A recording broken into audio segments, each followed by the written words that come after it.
Hai, selamat pagi semuanya. Apa kabar? Semoga semuanya selalu sehat ya. Perkenalkan, saya Didi Kristiawan Nugroho, biasa dipanggil Mr. Wawan. Saya adalah mahasiswa PPG Daljab 3 Universitas PGRI Semarang. Hari ini, Selasa, tanggal 1 Desember 2020, akan melaksanakan pembelajaran daring bersama peserta didik kelas 6B SD Kanisius Muruan Mediklanet. Pembelajaran daring hari ini dalam rangka uji kinerja Daljab 3. Ini adalah kartu peserta saya. Pembelajaran kali ini tema 5, subtema ketiga, pembelajaran yang ketiga. Ingat pesan ibu, jaga jarak, pakai masker, rajin cuci tangan pakai sabun. Selamat menyaksikan. Terima kasih. Hai, selamat pagi anak. Hai, selamat pagi Mas. Bagaimana kabarnya anak-anak hari ini?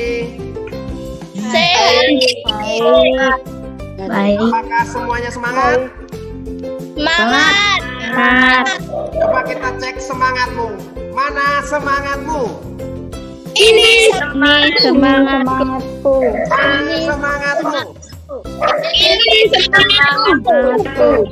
Mana semangatmu?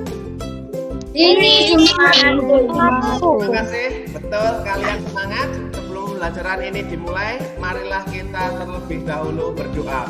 Mohon bantuannya untuk Mbak Yunda memimpin berdoa. Mari teman-teman kita berdoa mulai. Berdoa selesai. Terima kasih Mbak Yunda sudah memimpin berdoa. Untuk membangkitkan rasa nasionalisme kita, marilah kita bersama-sama menyanyikan lagu Garuda Pancasila. Apakah kalian siap? Siap. Dalam ketiga kita menyanyikan lagu Garuda Pancasila. 1, 2, 3. Garuda Pancasila.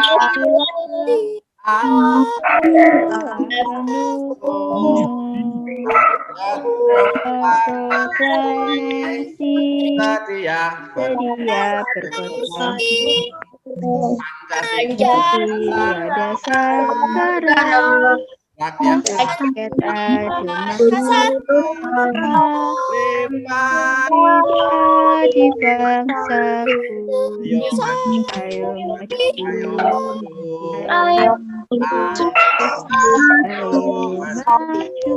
Terima kasih anak-anak atas semangatnya. Tepuk tangan untuk kita semua.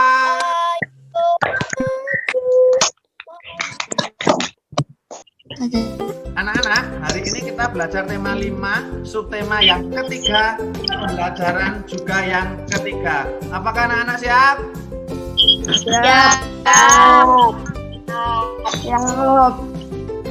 Tujuan pembelajaran hari ini ada 4. Yang pertama, dengan mengamati gambar dan membaca teks, peserta didik dapat menjelaskan langkah-langkah membuat magnet secara tepat. Yang kedua, dengan mengamati gambar dan membaca teks, peserta didik mampu mempraktekkan membuat magnet secara benar. Yang ketiga, dengan membaca petunjuk, peserta didik mampu menjelaskan cara mengisi formulir pengiriman barang berdasarkan petunjuk secara benar. Yang keempat, dengan membaca petunjuk, peserta didik dapat mempraktekkan mengisi formulir pengiriman barang berdasarkan petunjuk secara benar. Pembelajaran sebelumnya, apakah anak-anak masih ingat kemarin pembelajaran sebelumnya kita belajar apa? Sifat magnet. Ya, pembelajaran sebelumnya kita belajar sifat-sifat magnet. Ada yang masih ingat apa saja sifat-sifat magnet? Mas Rafael? Oke, Mas Rafael. Kutub yang senama akan menolak. Ya, terus? Nama menarik. Oke, kutub yang senama akan tolak menolak, kutub yang tidak senama akan tarik menarik. Mbak Kaira, masih ingat apa sifat magnet? Menarik benda yang terbuat dari besi atau baja. Memiliki gaya tembus terhadap benda kemarin. Untuk hari ini kita akan belajar membuat magnet dan mengisi teks formulir pengiriman barang. Silakan anak-anak mengamati gambar mainan ini. Apakah anak-anak pernah melihat ada penjual yang menjual mainan semacam ini? Atau mungkin ada yang mainan ini terbuat dari apa? Magnet. Betul sekali. Berarti anak-anak sudah tahu dan paham bahwa mainan yang ada di gambar ini mengandung magnet. Anak-anak, hari ini kita akan belajar membuat magnet. Yang pertama, ada induksi. Apa itu induksi? Silakan Mas Ega dibacakan. Induksi adalah menempelkan benda ferromagnetik pada magnet sehingga benda tersebut menjadi sifat magnetik. Betul sekali. Induksi adalah menempelkan benda ferromagnetik pada magnet sehingga benda tersebut menjadi bersifat magnetik. Silakan Mbak Claudia yang nomor 2. Gosok menggosokkan magnet pada besi atau baja yang akan dibuat magnet. Gosokan harus searah. Oke, saya ulangi gosokan. Cara gosokan yaitu menggosok-gosokkan magnet pada besi atau baja yang akan dibuat magnet. Ingat, gosokannya searah. Kalau ke sana terus. Searah ya. Yang ketiga, aliran listrik. Monggo Mas Eling, aliran listrik dibacakan. Mengalirkan arus listrik pada benda yang akan dibuat magnet. Oke. Yang ketiga, aliran listrik adalah mengalirkan arus listrik pada benda yang akan dibuat magnet. Apakah anak-anak paham? Belum. Belum. Siapa yang belum? Ada yang mau bertanya? Belum paham tentang induksi, Sir. Mas Ega belum paham tentang induksi. Apakah ada yang mau membantu Mas Ega? Apa itu induksi? Aku Ya, bisa. Mbak Ayuda. Ya, apa Mbak Ayuda induksi itu? Induksi adalah cara pembuatan magnet dengan menempelkan benda ferromagnetik pada magnet sehingga benda tersebut menjadi bersifat magnet. Oke. Begini Mas Ega, induksi itu menempelkan benda ferromagnetik. Apa itu benda ferromagnetik? Benda ferromagnetik itu adalah benda-benda yang dapat ditarik oleh magnet. Kemarin kan kita tahu benda ferromagnetik itu contohnya besi dan baja. Sehingga kalau magnet itu kita tempelkan di benda ferromagnetik, terus benda tersebut akan memiliki sifat magnetik, bisa menarik benda lainnya. Apakah paham Mas Ega? Besar. Oke, terima kasih. Kita lanjutkan. Silakan anak-anak melihat video pembuatan magnet berikut.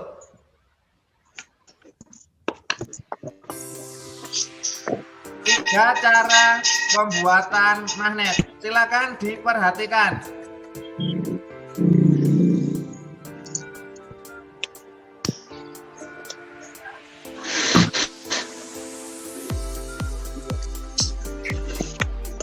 Cara yang pertama, menggosok atau gosokan. Itu cara yang pertama. Diperhatikan, ada ilustrasinya.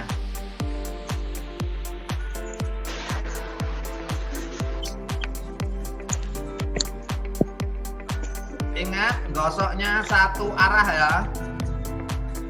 Menggosok dalam satu arah saja. Untuk magnet yang dihasilkan, ujung yang digosok menjadi kutub berkebalikan.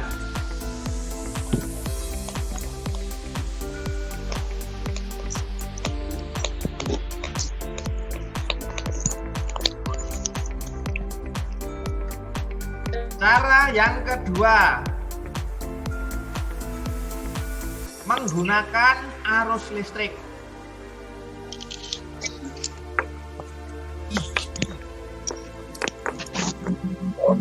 Di sini arus listriknya yang diilustrasikan sederhana menggunakan batu baterai ya supaya aman.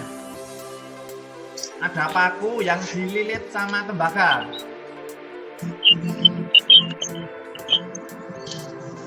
Paku besar dililit sama tembaga.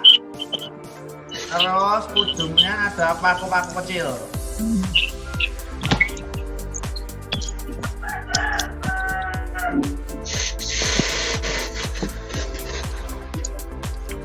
Ini namanya menggunakan arus listrik.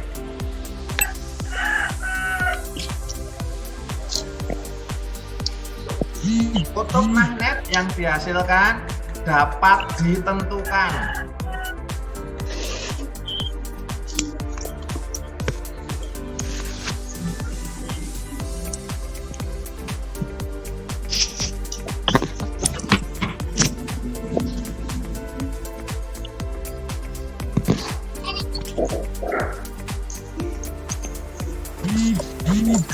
Seperti ini, jadi kelihatan dipegang maka kutubnya searah jempol kita itu menjadi kutub utara.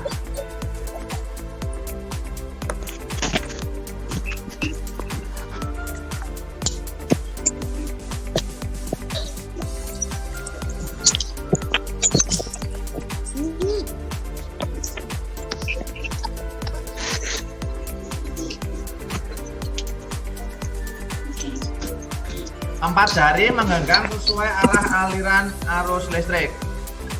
Diperhatikan gambarnya.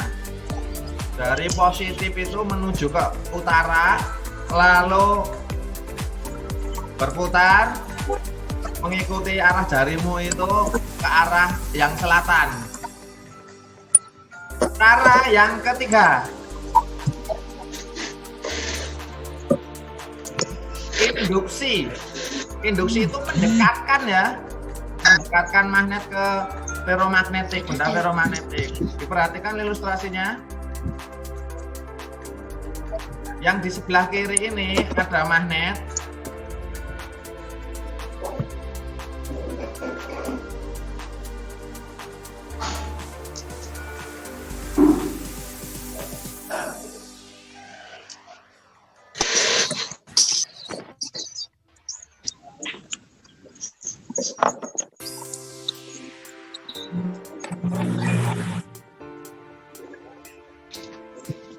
Kutub magnet yang dihasilkan, ujung yang didekatkan akan menjadi kutub berkebalikan dengan kutub magnet yang didekati. Itu tadi anak-anak 3 cara pembuatan magnet. Apakah anak-anak paham? Paham. Jika kalian paham, mari kita mencoba salah satu percobaan tadi yang mudah saja, yaitu membuat magnet dengan gosokan. Silakan masing-masing anak di rumah mempersiapkan magnetnya. Silakan dilihatkan magnetnya. Silakan magnetnya. Oke, silakan diperlihatkan. Bisa memakai paku besar ataupun benda yang terbuat dari besi. Sama yang kecil lagi bisa memakai klip kertas, peniti, jarum atau apa yang lebih kecil lagi. Apakah kalian siap untuk melakukan percobaan membuat magnet? Siap. Langkah-langkahnya seperti ini. Mari kita sama-sama pegang magnetnya. Yang pertama, gosokkan paku besar satu arah ke magnet sebanyak 5 kali. Jadi, ini kalau saya arahnya ke belakang, saya gosokkan ke belakang. 1, 2, 3, 4, 5. Dekatkan paku besar tersebut pada klip kertas. Lalu saya dekatkan pada klip kertas ini. Bisa menempel. Silakan anak-anak mencoba semuanya di rumah. Silakan dicoba, didekatkan yang lebih besar tadi didekatkan ke besi yang lebih kecil. Kalau di tempat saya ini menggunakan paku sama klip kertas, silakan didekatkan ke klip kertas. Berapa klip kertas yang dapat terangkat? Di tempat saya banyak sekali yang terangkat, saya hitung lebih dari 5. Ada 6 yang terangkat yang bisa menempel.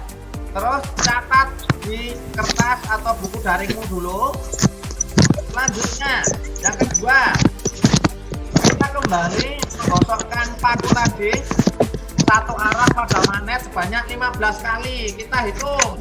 Yo, 1, 2, 3, 4, 5, 6, 7, 8, 9, 10, 11, 12, 13, 14, 15.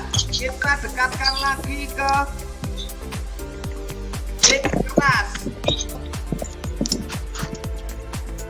Berapa lagi yang menempel? Harusnya lebih banyak atau lebih sedikit anak-anak? Lebih banyak. Harusnya lebih banyak. Di tempat saya banyak yang menempel. Lebih dari 10, silakan ditulis juga hasilnya. Silakan kalian catat berapa. Yang ketiga, kita gosokkan kembali sebanyak 30 kali. Kita hitung 1, 2, 3, 4, 5, 6, 7, 8, 9, 10, 11, 12, 13, 14, 15, 16, 17, 18, 19, 20, 21, 22, 23, 24, 25, 26, 27, 28, 29, 30. Kembali dekatkan ke klip atau ke peniti yang lebih kecil. Berapa yang terangkat? Lebih banyak lagi yang terangkat. Lebih banyak lagi yang terangkat. Silahkan dicatat di bukunya. Silahkan nanti kalau belum jelas bisa diulangi dari awal lagi. Disiapkan lagi. Yang pertama tadi digosok 5 kali. Yang kedua digosok 15 kali. Yang ketiga digosok 30 kali. Terus silahkan nanti diisi 5 kali gosokan jumlah klip yang menempel berapa, 15 kali gosokan jumlah klip yang menempel berapa, 30 kali gosokan yang menempel klipnya berapa. Apakah anak-anak paham? Halo teman-teman, perkenalkan nama saya Kaira, nomor absen 19 dari SD Kanisius Murukan Wedi. Sekarang saya akan praktek membuat magnet dengan cara kosokan. Bahan-bahan yang kalian butuhkan adalah magnet, klip kertas, dan paku besar. Sekarang kita akan mencoba gosokkan magnet pada paku besar. Dan jangan lupa ya teman-teman, gosokannya harus searah. Kita akan gosokkan magnet pada paku besar selama 5 kali. Setelah kita gosokkan, kita dekatkan paku besar dengan klip kertas. Dan yang menempel pada paku besar ada 4 klip kertas. Sekarang kita akan gosokkan magnet dengan paku besar selama 15 kali.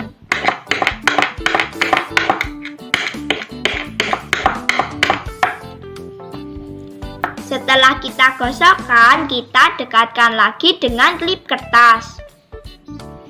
Dan yang menempel pada paku besar ada 5 klip kertas. Sekarang kita akan gosokkan lagi paku besar dengan magnet selama 30 kali.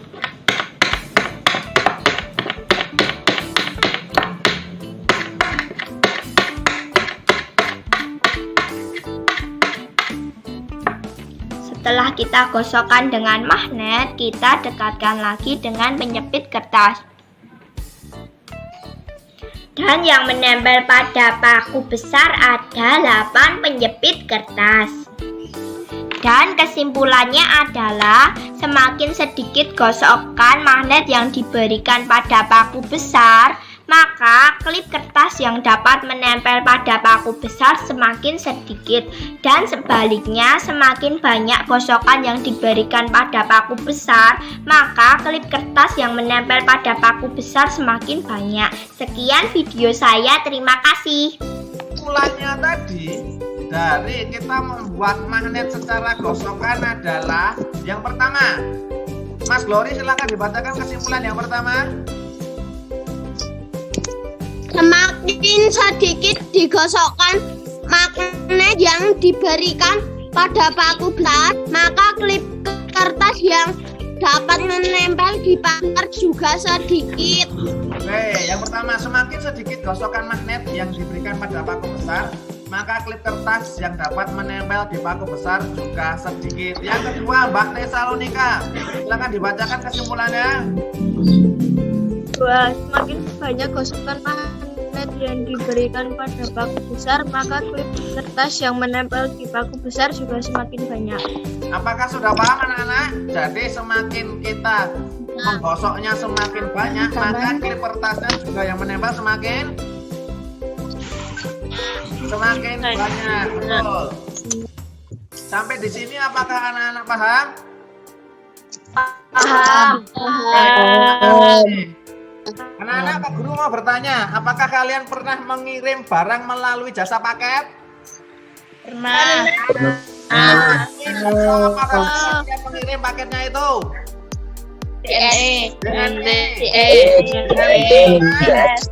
Express, oke. Nanti kita diskusikan bersama. Kira-kira informasi apa saja yang perlu dicantumkan dalam mengisi formulir pengiriman barang? Ada apa saja di situ, Mbak Aura? 1. Data penerima. Ya, data penerima. Yang kedua, Data pengirim. data pengirim. Yang ketiga, Tanda tangan nama lengkap pengirim. yang keempat. Tanda tangan petugas. Apakah semuanya paham? Paham. Mari kita lanjutkan. Ini adalah petunjuk pengisian formulir pengiriman barang. Saya bacakan, ini dari data penerima. Yang pertama, isilah data penerima dengan huruf kapital. Paham nggih? Huruf besar itu nggih? Yang kedua, inilah nama awal penerima dengan nama jelas dan benar. Apakah paham atau ada pertanyaan? Pak Mister, nama awal itu apa? Nama awal penerima, ada yang bisa jawab? Nama awal penerima itu bagaimana Mbak Ayunda bisa menjawab? Misalkan namanya Aura Willy, berarti yang ditulis? Aura. Berarti yang ditulis nama depanmu Aura, begitu ya Aura Willy, apakah paham? Paham. Paham. Nomor 3, isilah nama akhir penerima dengan jelas dan benar. Berarti di sini kalau tadi Aura Willy, berarti nama akhirnya Willy. Nomor 4, isilah alamat lengkap penerima, nama jalan, nomor rumah, RT, RW, kelurahan, dan kecamatan. Nomor 5, isilah kota atau kabupaten di mana penerima berdomisili. Misalkan tadi kalian ingin mengirimnya ke nenek kalian di Jakarta, kamu lihat kotanya mana, tulislah. Nomor 6, isilah kode pos wilayah di mana penerima berdomisili. Yang ketujuh, isilah nomor telepon penerima. Kita lanjutkan. Data penerima, harus apa saja yang kita isikan? Monggo Mas Rafael dibacakan. Inilah nama pengirim huruf kapital. Nah, nomor 2. Nama awal pengirim dengan jelas dan benar. Ya, nomor 3. Nama akhir pengirim dengan benar dan Ya, jelas. nomor 4.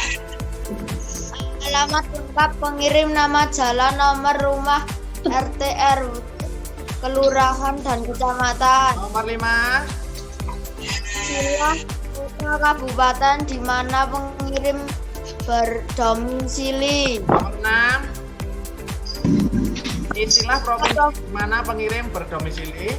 Nomor 7, isilah kode pos wilayah di mana pengirim berdomisili. Nomor 8, isilah nomor telepon pengirim. Kalau yang ngirim kalian, ya nomor telepon kalian dicantumkan supaya kalau nanti ada apa-apa kalian mudah dihubungi. Ada juga data lainnya yang perlu dituliskan. Monggo, Mbak Ayunda dibacakan yang pertama ini apa? Tulis tempat dan tanggal pengiriman pada kolom bagian kiri bawah. Nah, 2, silakan diberi tanda tangan nama jelas ya. Terus nomor 3, kolom yang berada di bagian kanan bawah untuk tanda tangan petugas. Apakah anak-anak paham? Paham. Kita lanjutkan. Kita berlatih dari petunjuk pengisian formulir tadi. Coba diperhatikan baik-baik. Pertanyaan yang pertama, mengapa kita perlu mencantumkan kode pos pada formulir pengiriman barang? Supaya apa kira-kira? Kira-kira kalau tidak ada kode posnya, barang kita sampai nggak? Enggak. Jadi, supaya apa? Memudahkan petugasnya memilah-milah. Oh, ini masuk wilayah mana? Sehingga memudahkan pengantaran. Begitu, guys? Ya. Nomor 2, apa yang terjadi jika alamat penerima barang tidak ditulis dengan lengkap? Misalkan Mbak Ayunda menginginkan mengirim barang, misalkan ngirim paket ke saudaranya di Jakarta. Ternyata alamatnya tidak lengkap. Kira-kira barang yang dikirimkan Mbak Ayunda sampai tidak? Tidak sampai. Oleh karena itu, alamat penerima barang harus ditulis dengan Lengkap. betul. Apakah dari 2 soal ini anak-anak paham semua? Paham. Jika kalian paham, yuk kita sama-sama yuk. Kita berlatih mengisi formulir. Kita umpamakan yang kirim ini adalah Mas Satya Premananda gitu ya. Yang kirim Mas Satya Premananda misalkan. Terus yang dikirimi itu yang ada di Jakarta misalkan Hayunda Azalia misalkan ya. Yang menerima misalkan Hayunda Azalia. Mari kita sama-sama. Maka nama awalnya siapa? Ayunda. Hayunda, kapital ya. Nama akhirnya Salia. Nah, alamat penerimanya misalkan Mbak Ayunda ada di jalan apa di Jakarta sana. Provinsinya Wah. yang di Jakarta sana provinsinya DKI. Jakarta. Kabupatennya entah pas dianya di mana, kode posnya mana, teleponnya mana. Lah data pengirim, nama awalnya tadi siapa yang kirim? Satya. Satya. Akhirnya Premananda ya. Terus itu alamatnya. Satya itu di Karangasem, misalkan provinsinya Jawa Tengah, Kabupaten Klaten. Kode posnya berapa, telepon. Jangan lupa yang di bawah ini ada tanggal 2020 ini dikasih tanda tangan dan nama dari kalian lah. Yang sebelah kanan ini petugasnya. Kalau sudah dicap tugas, berarti barangmu sudah siap untuk dikirimkan. Apakah anak-anak paham? Paham. Kalau anak-anak paham, silahkan nanti ini yang sudah tadi saya kirimkan lewat WA Group, silahkan kalian mengerjakan isi formulir pengiriman barang ini. Kalian kira-kira akan mengirimkan sesuatu atau barang ke tempat saudara kalian yang di luar Klaten. Jadi bebas, nanti silahkan kamu kira-kira mau mengirimkan ke siapa. Isilah data ini dengan huruf kapital. Nanti kalau sudah selesai bisa dikirimkan saya lewat WA Group. Apakah paham? Apakah ada yang mau menanyakan? Ya. Halo teman-teman, perkenalkan nama saya Kirandra dari SD Kanwil Murukan kelas 6B. Hari ini tanggal 1 Desember 2020 saya akan mempraktikkan cara mengisi formulir pengiriman barang. Langkah pertama dalam mengisi formulir pengiriman barang adalah menulis data penerima dengan nama, dan alamat penerima dengan lengkap, telepon, provinsi, kota, dan kode pos. Lalu menulis data pengirimnya. Dan jangan lupa langkah terakhir, menulis tanda tangan pengirim dan tanda tangan petugas. Oke, jadi begitu cara mengisi formulir pengiriman barangnya. Dan terima kasih telah menonton. Sampai jumpa lagi. Halo teman-teman, nama aku Belita Aura Willy Kurnia, biasa dipanggil Aura. Aku dari SD Kanisius Murukan kelas 6B. Hari ini pada tanggal 1 Desember 2020, aku ingin mempraktekkan cara mengisi formulir pengiriman barang. Cek! Hal pertama saat mengisi formulir pengiriman barang adalah: pertama, tulis data dari penerima. Misalkan namanya ini dan ini dan ini, dan jangan lupa menggunakan huruf kapital. Kita tulis.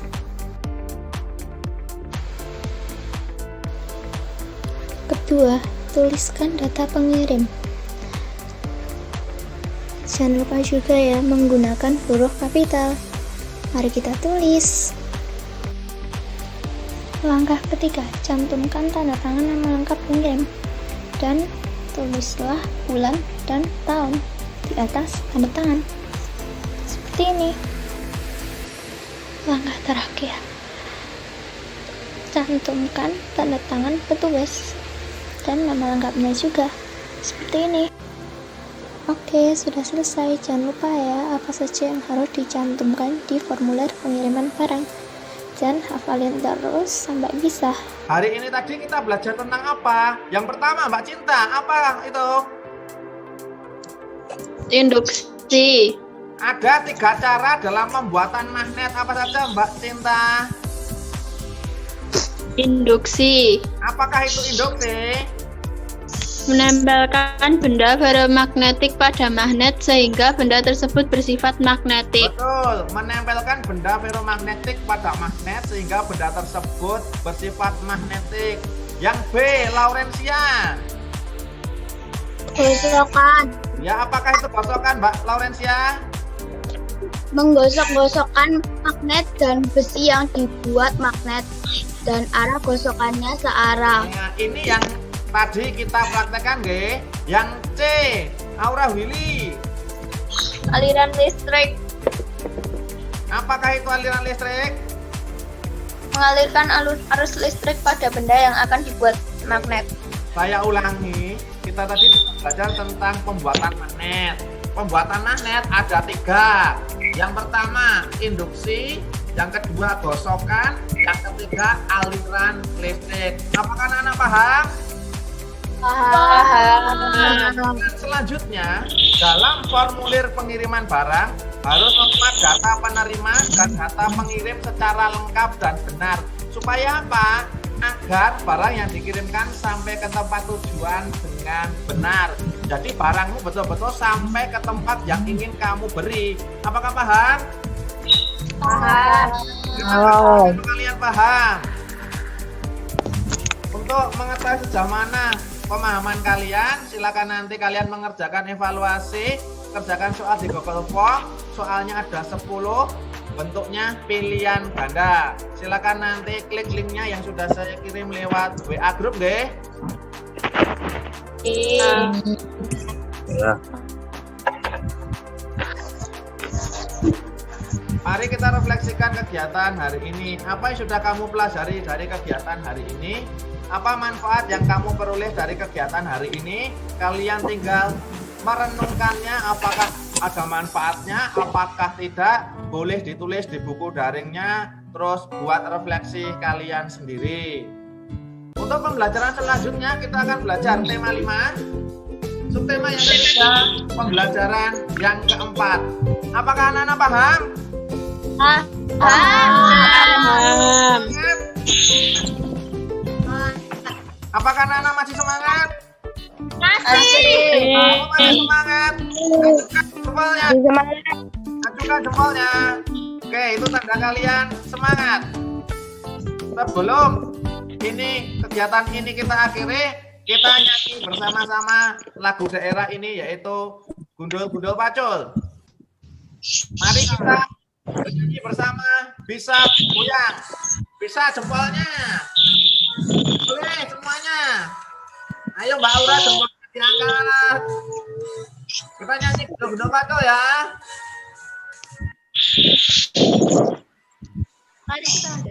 Gundul Paco gemlengan. Nyunggi wakul gemlengan. Wakul limpang sekane tadi salatan. Limpang sekane tadi salatan. Terima kasih, tepuk tangan untuk kita semua. Terima kasih anak-anak untuk pembelajaran hari ini. Sebelum kegiatan hari ini kita akhiri, marilah kita terlebih dahulu berdoa. Silakan teman-teman untuk memimpin berdoa. Doa mulai. Doa selesai. Terima kasih Mas Rafael sudah memimpin doa teman-temannya. Ingat anak-anak di rumah jaga jarak, pakai masker, rajin cuci tangan pakai sabun, dan saatnya Mr. Wawan bilang salam pintar, lambaikan tangan. Dadah. Bye. Tepuk tangan untuk kita semua. Terima kasih.